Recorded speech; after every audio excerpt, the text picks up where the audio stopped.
وأشهد أن محمدا عبده ورسوله لا نبي ولا رسول بعده أما بعد اللهم صل وسلم وبارك على سيدنا محمد وعلى آله وصحبه أجمعين. Ikhwati fillah rahimakumullah, bersyukur kita kepada Allah Subhanahu wa taala. Malam hari ini sama-sama kita bisa melanjutkan kembali kajian rutin kita setiap malam Ahad setelah Sabtu kemarin libur kita ya. Salawat beserta salam senantiasa terlimpah kepada Rasulullah SAW, kepada keluarga beliau dan juga kepada para sahabat. Malam hari ini kita melanjutkan masih tentang kitab Taharah, kitab tentang bersuci, yaitu tentang al-wudu atau wudu. Ya, jadi salat ibadah yang sangat penting. Awwalu ma yuhasabu bihil 'abdu yaumal qiyamah as-shalah. Yang pertama kali dihisab adalah salat. Dan salat tidak sah kecuali kalau kita dalam keadaan sudah suci. Nah, salah satu cara bersuci dalam syariat Islam itu adalah wudu. Yang pertama yang perlu kita ketahui adalah tentang apa sih keutamaan dari wudu. Ya? Ada enggak fadilah atau keutamaan orang berwudu? Maka diharapkan kalau kita tahu fadilah keutamaan berwudu, meskipun nanti kita di kayu aro yang dingin, tapi tetap kemudian tidak malas untuk melakukan wudu. Fadilah yang pertama, annahu yu'tabaru nisful iman. Wudu termasuk dianggap sebagian dari keimanan atau setengah dari keimanan. Qala Rasulullah sallallahu alaihi wasallam, at-tuhuru syatrul iman. Suci adalah sebagian dari iman. Nah, karena sekhusuk-khusuknya orang sholat, sepanjang-panjangnya bacaan yang dia baca saat sholat, tapi kalau dilakukan tanpa berwudu, kira-kira sholat yang panjang itu sah tidak? Sah ya. Maka at-tuhuru syatrul iman. Itu yang pertama. Yang kedua, annahu yukaffiru saghairadz dzunub. Sesungguhnya wudu bisa menghapus dosa-dosa kecil. Ya, dosa-dosa kecil. Apa dalilnya? Fa'an Abi Hurairah radhiyallahu anhu, dari Abu Hurairah radhiyallahu anhu, anna Rasulullah sallallahu alaihi wasallam qala, sesungguhnya Rasulullah sallallahu alaihi wasallam bersabda, idza tawaddaa al-'abdul muslimu awil mu'minu. Ekonya besar banget ya. Apabila seorang hamba muslim berwudu, faghassala wajhahu, kemudian ia membasuh wajahnya, kharaja min wajhihi kullu khati'atin nadhara ilaihi, maka keluar dari wajahnya setiap kesalahan yang ia lihat, ma'a qatril ma, bersama tetesan air wudu, au ma'a akhiri qatril ma, atau bersama tetesan terakhir dari wudu. Fa idza ghassala yadayhi, maka apabila membasuh kedua tangannya, kharajat min yadayhi, keluar dari kedua tangannya, kullu khati'atin, setiap dosa, kana batasyatha yadahu, yang dilakukan oleh kedua tangannya, ma'al ma, bersama air, au ma'a akhiri qatril ma, atau bersama tetesan air terakhir. Fa idza ghassala rijlaihi, kemudian apabila ia membasuh kedua kakinya, kharajat kullu khati'atin masyadha rijlah, maka keluarlah dosa yang dilakukan oleh kedua kakinya ma'al ma' au ma'akhiri qatril ma', bersama tetesan air wudu, hatta yakhruja naqiyan minadz-dzunub, sehingga dia keluar sudah dalam keadaan bersih dari dosa. Jadi ketika kita membasuh wajah, maka apa yang dilihat oleh mata kita, yo kadang nggak sengaja ya, apalagi zaman sekarang. Nah, kalau dulu Imam Syafi'i pernah mengadu kepada gurunya karena tidak sengaja melihat betis seorang wanita yang tersingkap pakaiannya terkena angin, kemudian hafalannya menjadi rusak. Apalagi sekarang orang yang sengaja membuka tidak lagi disebabkan angin, memang pakaiannya yang itu cuma betis. Nah sekarang lebih lagi, kan? Nah, maka hal-hal yang seperti itu yang mungkin kita tidak sengaja, maka bisa ikut keluar bersama tetesan air wudu. Ketika kita membasuh tangan kita nggak tahu tangan kita mungkin melakukan kesalahan yang kadang kita nggak nyadari. Oh, nggak sengaja, apalah, kenai orang atau apa gitu kan. Maka yang seperti itu bisa ikut keluar bersama tetesan air wudu. Nah, demikian juga kaki. Hadis ini nanti yang dijadikan sebagian dalam mazhab Syafi'iyah, dalam fikih mazhab Syafi'i itu nanti ada yang disebut al-ma al-musta'mal, itu kan air yang sudah digunakan. Nah, dalam mazhab Syafi'i al-ma al-musta'mal tahir ghairu mutahhir, suci tapi tidak bisa mensucikan.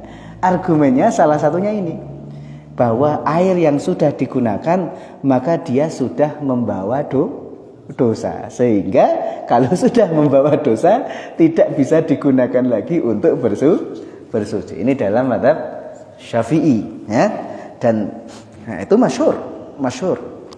Nah,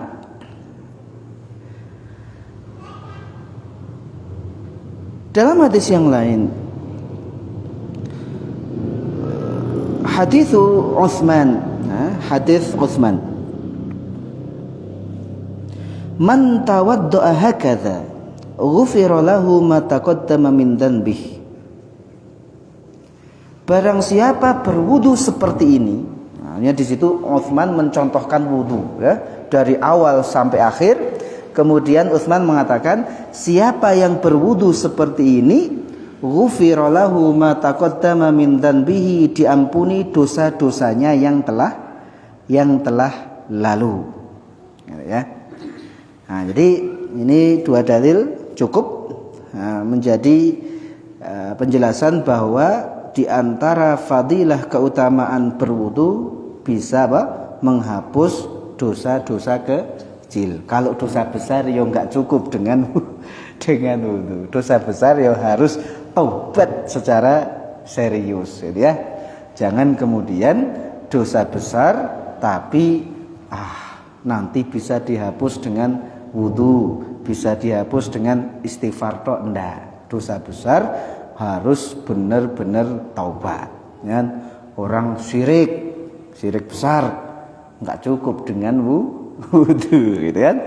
Nah, orang membunuh enggak cukup kemudian tangan saya habis bunuh orang terus dia wudu, habis itu sudah enggak bawa dosa, enggak seperti itu. Nah, di sini yang dimaksud para ulama mengatakan adalah shaghairud dzunub, dosa-dosa kecil. Kalau dosa besar harus tobat dengan serius. Nah, dosa kecil ya tobat serius juga. Tapi dosa besar ini harus lebih serius. Nah, yang berikutnya, annahu yarfa'u darajatil 'abdi. Wudu akan mengangkat derajat seseorang. Nah, Fa'an Abi Hurairah anna an-nabiyya sallallahu alaihi wasallam qala, dari Abu Hurairah sesungguhnya Nabi sallallahu alaihi wasallam bersabda, ala adullukum ala ma yamhu Allahu bihil khotoya wa yarfa'u bihi darajat. Tidakkah aku tunjukkan kepada kalian sesuatu yang dengan hal itu Allah akan menghapus dosa dan mengangkat derajat? Qalu bala ya Rasulullah. Para sahabat menjawab, ya wahai Rasulullah. Qal isbaghul wudu' 'alal makarih wa kathratul khuta ilal masajid wa intidharus salati ba'da shalah fadzalikumur ribat fadzalikumur ribat fadzalikumur ribat. Rasulullah kemudian mengatakan, yang bisa menghapus atau salah satu cara Allah menghapus dosa seseorang dan mengangkat derajat seseorang adalah isbaghul wudu' 'alal makarih. Kalau di pondok dulu sering kiai nerjemahkan menyempurnakan wudu pada tempat yang tidak disukai. Maksudnya gimana? Kita sebenarnya seneng kalau badan kita basah apa kering? Kering. Sehingga ketika kita wudu sebenarnya itu sesuatu yang tidak kita sukai, ya kan? Nah, ketika isbaghul wudu' 'alal makarih, sempurnakan, dilebihkan sedikit, meskipun sebenarnya itu sesuatu yang kita kurang senangi, kita kurang suka, ya enggak? Perintah Quran apa? Basuhlah tangan sampai mana? Ilal marafiq, sampai siku. Sikunya ikut dibasuh enggak? Ya ikut dibasuh, lebihkan sedikit. Nah itu isbaghul wudu' 'alal makarih, menyempurnakan wudu sampai tempat yang sebenarnya kita tidak suka. Ya, maka lebihkan dikit lah, jangan medit-medit tahu, jangan pelit-pelit amat lah gitu. Wah kan Qur'annya cuma sampai siku, terus diukur pakai sikunya sampai mana? Ya lebihkan sedikit. Ya, itu termasuk isbaghul wudu. Membasuh kaki sampai apa? Mata kaki. Ukuran mata kaki sampai mana? Terus nggak usah sedetail itu, ya lebihkan sedikit ya gitu. Itu termasuk isbaghul wudu, sempurnakan. Meskipun tidak suka, tidak suka, apalagi di kayu aru, dingin. Wa kathratul khutah ilal masajid, memperbanyak langkah ke masjid. Nah, maka dulu sebagian sahabat ada yang tempat tinggalnya jauh dari masjid, lalu minta izin sama Rasulullah, wahai Nabi, boleh nggak kami buat rumah ya yang dekat dengan masjid? Oleh Nabi, jangan, biar rumahmu di sana, semakin jauh rumahmu dari masjid, maka semakin banyak pahalanya, semakin banyak langkahnya. Sebagian sahabat ada yang kemudian ketika jalan ke masjid langkahnya diperpendek. Langkahnya diperpendek biar apa? Biar semakin banyak langkahnya. Nah, cuma sekarang ya kendaraan bagaimana? Ya Allah tahu. Ya, pakai kendaraan, kadang sudah ada kendaraan ya tetap nggak nyampe masjid. Gitu kan? Jadi kalau tak pakai kendaraan ya semudah-mudahan Allah tahu lah. Nanti ngitungnya bagaimana nggak usah ini. Kan yang di hadis kalau melangkah, kalau pakai motor, kalau pakai ini gimana? Udah Allah tahu nanti cara ngitungnya. Yang jelas kalau toh kita punya kendaraan, maka pastikan kendaraan itu mengantarkan kita ke tempat-tempat yang baik, gitu kan? Nah, memperbanyak langkah ke masjid. Wantidharus shalah ba'da shalah, menunggu salat setelah salat. Nah, itu juga luar biasa. Jadi setelah salat subuh, kemudian setelah subuh. Subuh nunggu sampai zuhur ya. Kalau mau nggak apa-apa, saja sedang free, gitu kan? Sedang tidak ada ini, subuh sampai zuhur, nunggu zuhur ya, silahkan aja. Nah, tapi kalau ada tanggungan kerjaan, ayo dulu zaman Umar, ketika ada anak muda kemudian berdoa minta kepada Allah Subhanahu wa taala, oleh Umar ditendang, gitu kan? Innas samaa la tumtiru dhahaban wala fiddah. Langit itu tidak menurunkan hujan emas atau perak. Ya disuruh kerja kan itu, suruh kerja. Ya kecuali tadi kalau memang sudah nggak ada kerjaan, mau fokuskan ibadah sehari semalam ya silahkan ini. Tapi misalnya apa yang tidak terlalu lama, Bu? Maghrib Isya ya. Nah, misalnya Bapak punya waktu Maghrib sampai Isya. Nah, jadi sekalian berangkat sholat Maghrib, pamit sama istrinya, nanti tolong habis Maghrib nggak usah ditelepon, saya tak niat nunggu waktu sholat Isya. Itu intidharus sholah ba'das sholah. Fadzalikumur ribat, itulah ribat. Ribat itu makna aslinya berjaga di perbatasan perang. Nah, jadi ada orang perang, nah di garis depan front line-nya itu ada orang jaga, itu disebut ribat. Nah, kita nggak ada perang, ribatnya bisa seperti ini. Ya. Menyempurnakan wudhu, memperbanyak langkah ke masjid, menunggu sholat setelah sholat. Itu juga bagian dari ribat. Ya kan? Karena kalau ribat yang dalam artian perang, wah itu kan berat.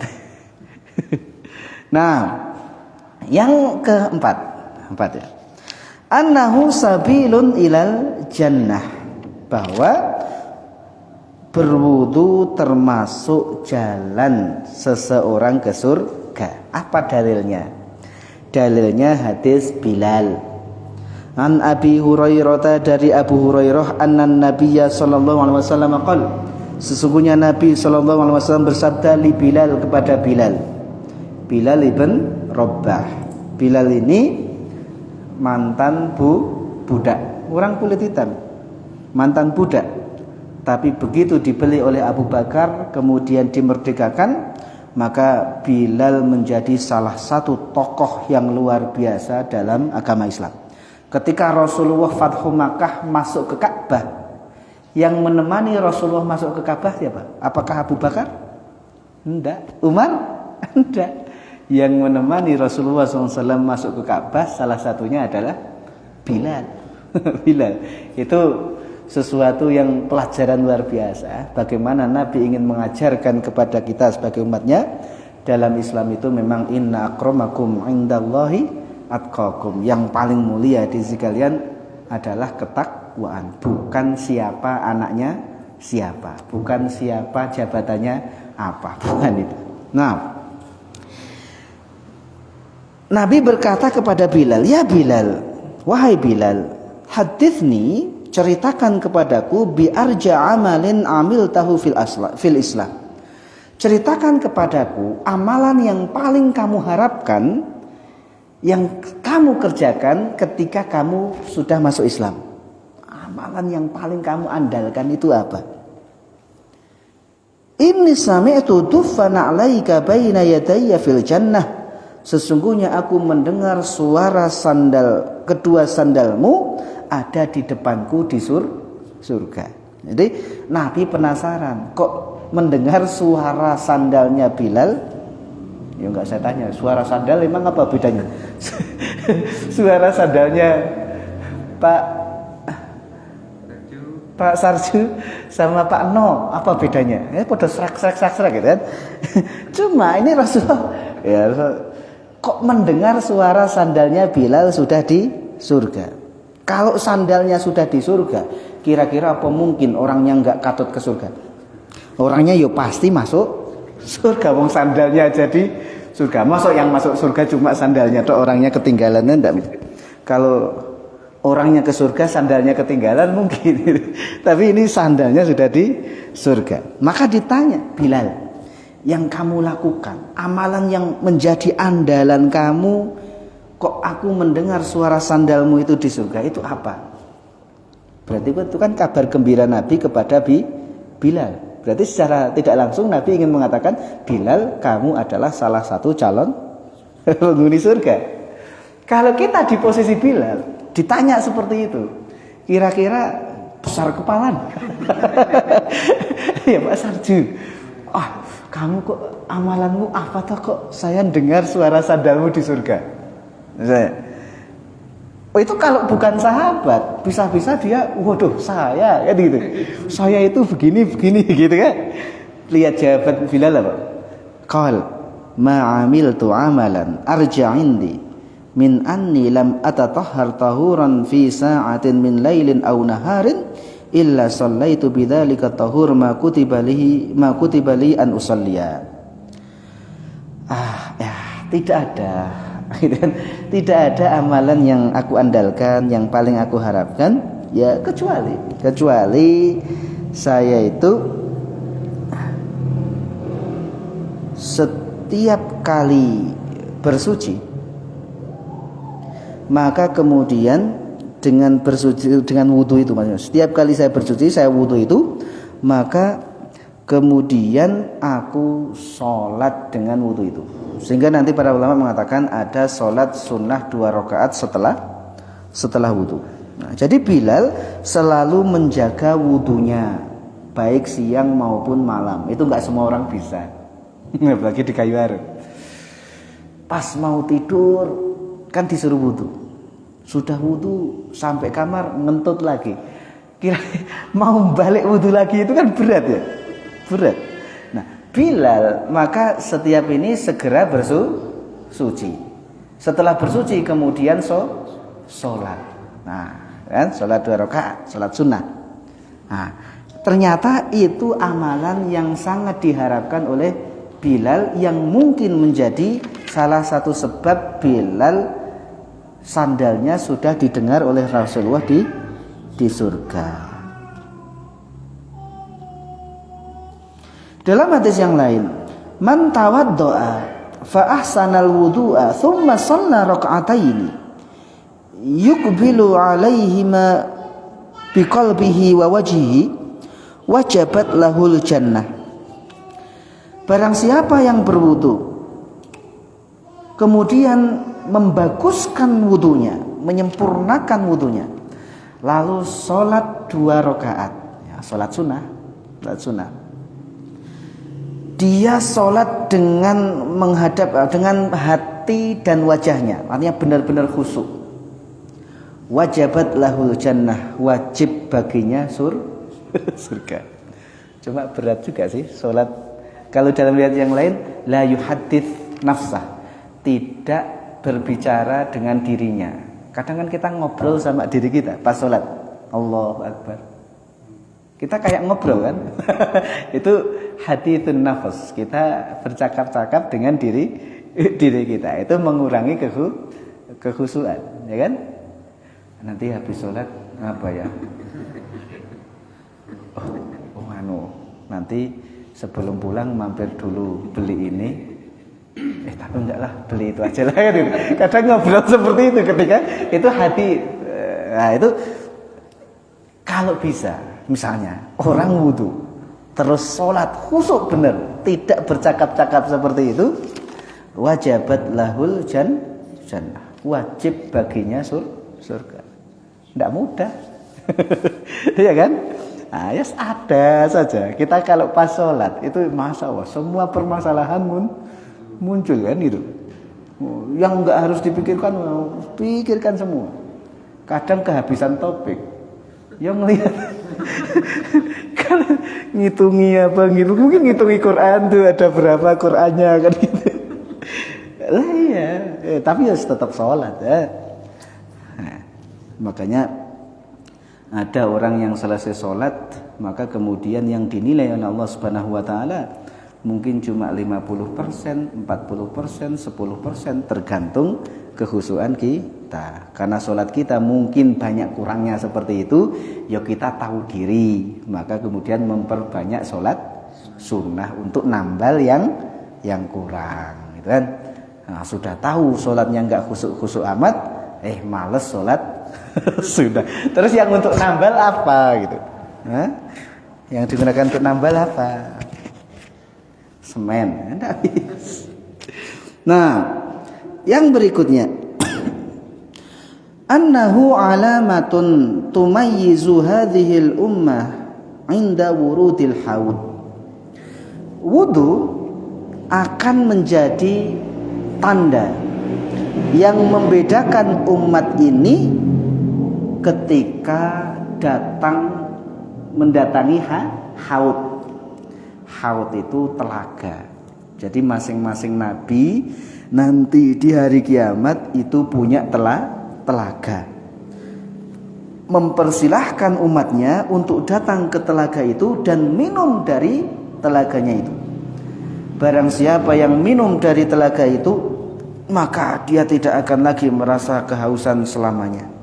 Nah, telaga yang dimiliki oleh Rasulullah nanti sebagian ulama menyebut itulah Al-Kautsar. Jadi Al-Kautsar ada yang mengartikan itu sungai di surga, tapi sungai itu mengalir sampai ke telaganya Rasulullah SAW. Inna a'tainakal kautsar. Meskipun kalau diterjemah Al-Kautsar di situ diartikan apa? Pemberian yang banyak. Nah, itu tapi salah satu tafsirnya Al-Kautsar itu nama sungai di surga yang mengalir sampai di haudnya Rasulullah SAW. Nah, saya kan nggak pernah ketemu Rasulullah, ya kan? Ketika hidup, sudah beda zaman. Lalu bagaimana nanti Nabi kenal sama kita? Ketika kita akan datang ke haud itu, kira-kira Nabi kenal nggak dengan kita? Gimana cara Nabi membedakan, oh ini umatnya, oh ini bukan umatnya? Nah, salah satunya adalah dari bekas air wudu. Nah, kita baca dalilnya. An Abi Hurairah anna Nabiyya sallallahu alaihi wasallam ata al-maqbarah.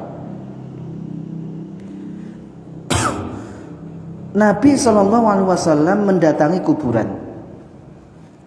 Faqal Assalamualaikum dar qaumin mu'minin. Nah, ini salah satu doa masuk kubur. Ya tidak cuma ini redaksinya, mungkin akan dijumpai redaksi yang lain.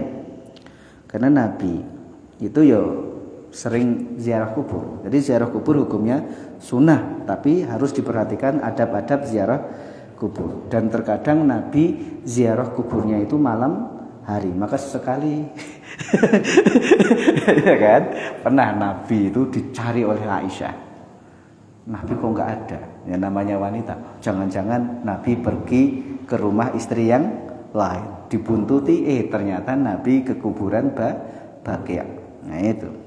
Nah, tapi ya kemudian ada yang meriwayatkan doa ketika masuk kuburan, gitu. Nah, jadi nggak apa, sesekali ziarah kuburnya malam hari. Berani. Assalamualaikum dar qaumin mu'minin. Wa inna insyaallah bikum an qaribin lahikun. Wadittu law ana qad ra'ayna ikhwanana. Qalu awalasna ikhwanuka ya Rasulullah? Qala antum ashabi wa ikhwanuna alladhina lam ya'tu ba'd. Faqal kaifa ta'rif man lam ya'ti min ummatika ya Rasulullah? Qal ara'aita law anna rajulan lahu khaylun ghurrun muhajjalah baina dhahrai khaylin tuhmin bihim ala ya'rifu khaylah? Qalu bala ya Rasulullah. Qal fa innahum ya'tuna ghurran muhajjalina minal wudu wa ana faratuhum 'alal haud ala la yudadanna rijalun an haudi kama yudadul ba'iru dalu unadihim ala halumma fayuqal innahum qad baddalu ba'dak fa aqulu suhqan suhqan. Nah, Nabi SAW datang ke kuburan lalu mengucapkan tadi Assalamualaikum dar qaumin mu'minin wa inna insyaallah bikum an qaribin lahikun. Kemudian Nabi mengatakan, aku senang seandainya kita melihat saudara-saudara kita. Para sahabat menjawab, bukankah kami ini saudara kalian, saudaramu wahai Rasulullah? Nabi menjawab, kalian sahabat-sahabatku. Adapun saudara-saudara kita adalah orang-orang yang belum datang. Maksudnya generasi yang belum, generasi berikutnya. Kalau kalian itu sahabat-sahabat, tapi orang-orang setelah kalian yang tidak pernah melihat Nabi, nah itu saudara-saudara kami. Sahabat nanya, bagaimana caranya kamu mengenali mereka, generasi belakangan yang belum pernah ketemu dengan engkau? Maka Nabi kemudian menjawab dengan perumpamaan. Seandainya seseorang punya kuda yang ghurran muhajjalah. Ghurran muhajjalah itu kuda hitam yang kepalanya ada putihnya. Orang Jawa nyebutnya apa? Nek sapi yang ada putih di kepala. Jambul kan ini. Warna putihnya di kepala. Bisa nggak dia mengenali kudanya di antara segombolan kuda-kuda yang berwarna hitam? Bisa, oh itu sapiku. Apa tandanya? Ada warna putih di kepala dan di kaki. Itu ghurran muhajjalah. Dari mana cahaya itu? Minal wudu, bekas air wudu. Itu. Ya, maka udah mungkin ya wajah kita tidak se-glowing glowing kan bercahaya ya. Se-glowing artis-artis itu enggak apa-apa, tapi yang lebih penting adalah nanti ada glowingan, ada cahaya itu yang kemudian menjadi kita dikenali oleh Rasulullah. Dengan apa? Dari bekas air wudu. Nabi kemudian menunggu umatnya di haud itu, tapi ada orang-orang yang datang ke haud itu ternyata kemudian mereka tidak bisa diusir, ada yang menghalangi. Dijawab oleh malaikat, kamu tidak tahu apa yang mereka lakukan setelahmu. Mereka menggantikan syariatmu setelahmu. Maka kemudian dijawab oleh Nabi, suhkon. Aduh. Nah, nanti para ulama akidah itu menjelaskan di situ mereka siapa orang-orang yang tidak bisa minum dari haud Nabi. Ada banyak penjelasan di situ. Di antaranya adalah mereka yang kembali murtad setelah Rasulullah wafat. Di antaranya adalah mereka orang-orang yang kemudian mengganti ajaran Rasulullah SAW diganti. Atau juga ada yang mengatakan mereka adalah orang yang melakukan dosa-dosa besar. Wallahu a'lam bishawab. Nah, jadi gitu ya. Jadi wudu kita nanti yang akan menjadi tanda agar Rasulullah kenal dengan kita, ya. Jadi kalau seandainya selama kita hidup kita tidak bisa bermimpi dengan Rasulullah, ya tidak usah sedih, ya kan? Tidak usah sedih. Nah, tapi pastikan tadi nanti Rasulullah mengenal kita, salah satunya dengan apa? Bekas air wudu. Ya tentu setelah wudu sholat, nggak mungkin wudu tok terus tidak sholat ya tidak ada. Wudu itu ya karena akan sholat. Nah sekarang kalau kemudian sudah nggak bertemu Rasulullah, tidak mau wudu, terus nanti Rasulullah cara mengenali dia loh pakai apa?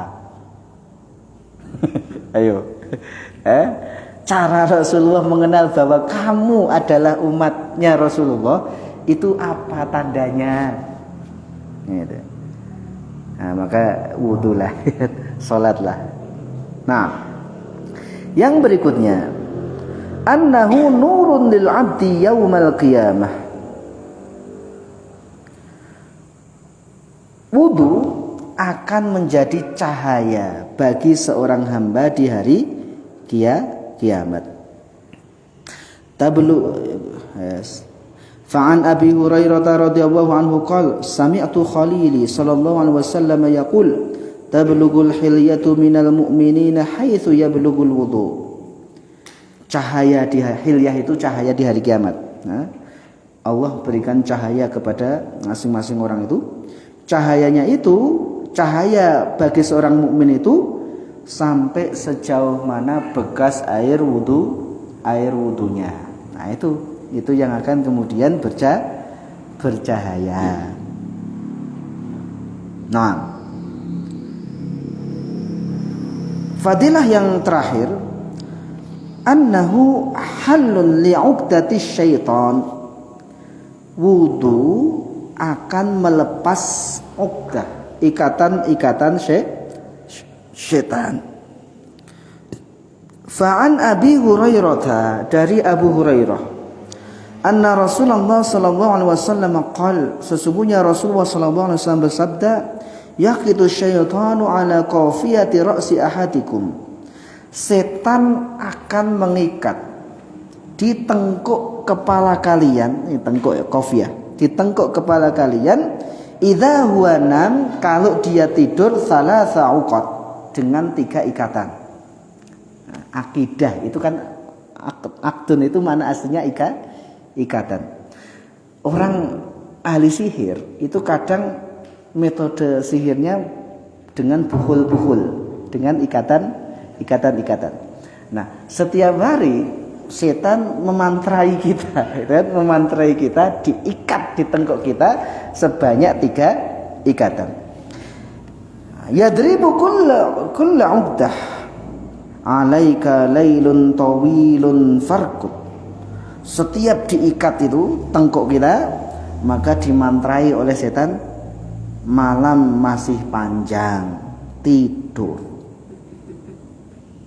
Kan? 3 kali dimantrai.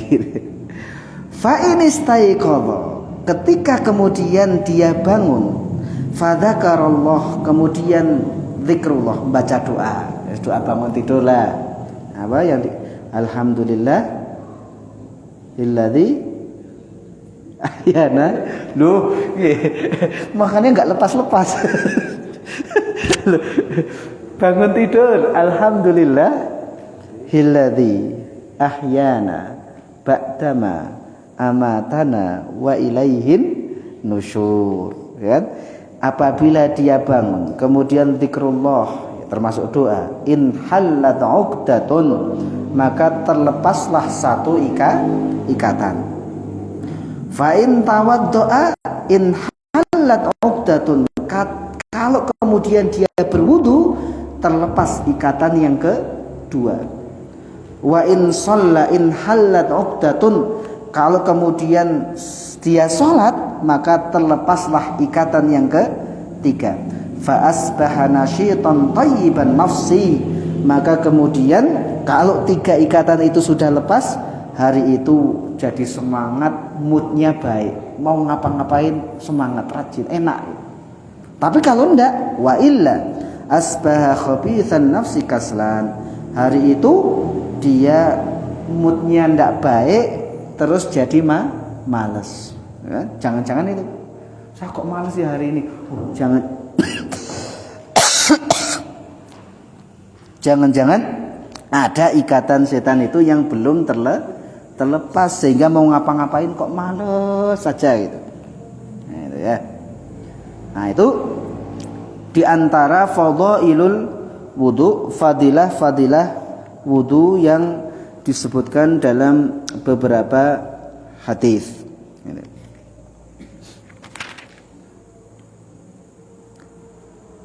Kadang masih berapa menit? 9 menit. Nah.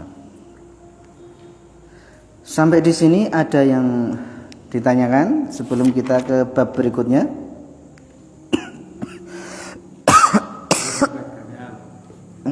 Habis subuh udah sholat kita nih, ngantuk benar. Nah, pernah jadi ya. Itu gimana? Jam 24 gimana? Ada habis subuh, benar, pulang dari subuh mau ngaji, ngantuk. Ya, padahal semua sudah dilakukan. Semua sudah dilakukan. Mungkin malam harinya habis begadang, enggak? Iya. Iya, dan kadang seperti itu. Sekelas Nabi dan para sahabat itu ya pernah kemudian bangunnya itu kesiangan, bangun ketika matahari sudah menyentuh mereka, berarti sudah panas ya. Jadi dalam perjalanan, istirahat di jalan, kemudian ada sahabat yang mengajukan dirinya untuk berjaga.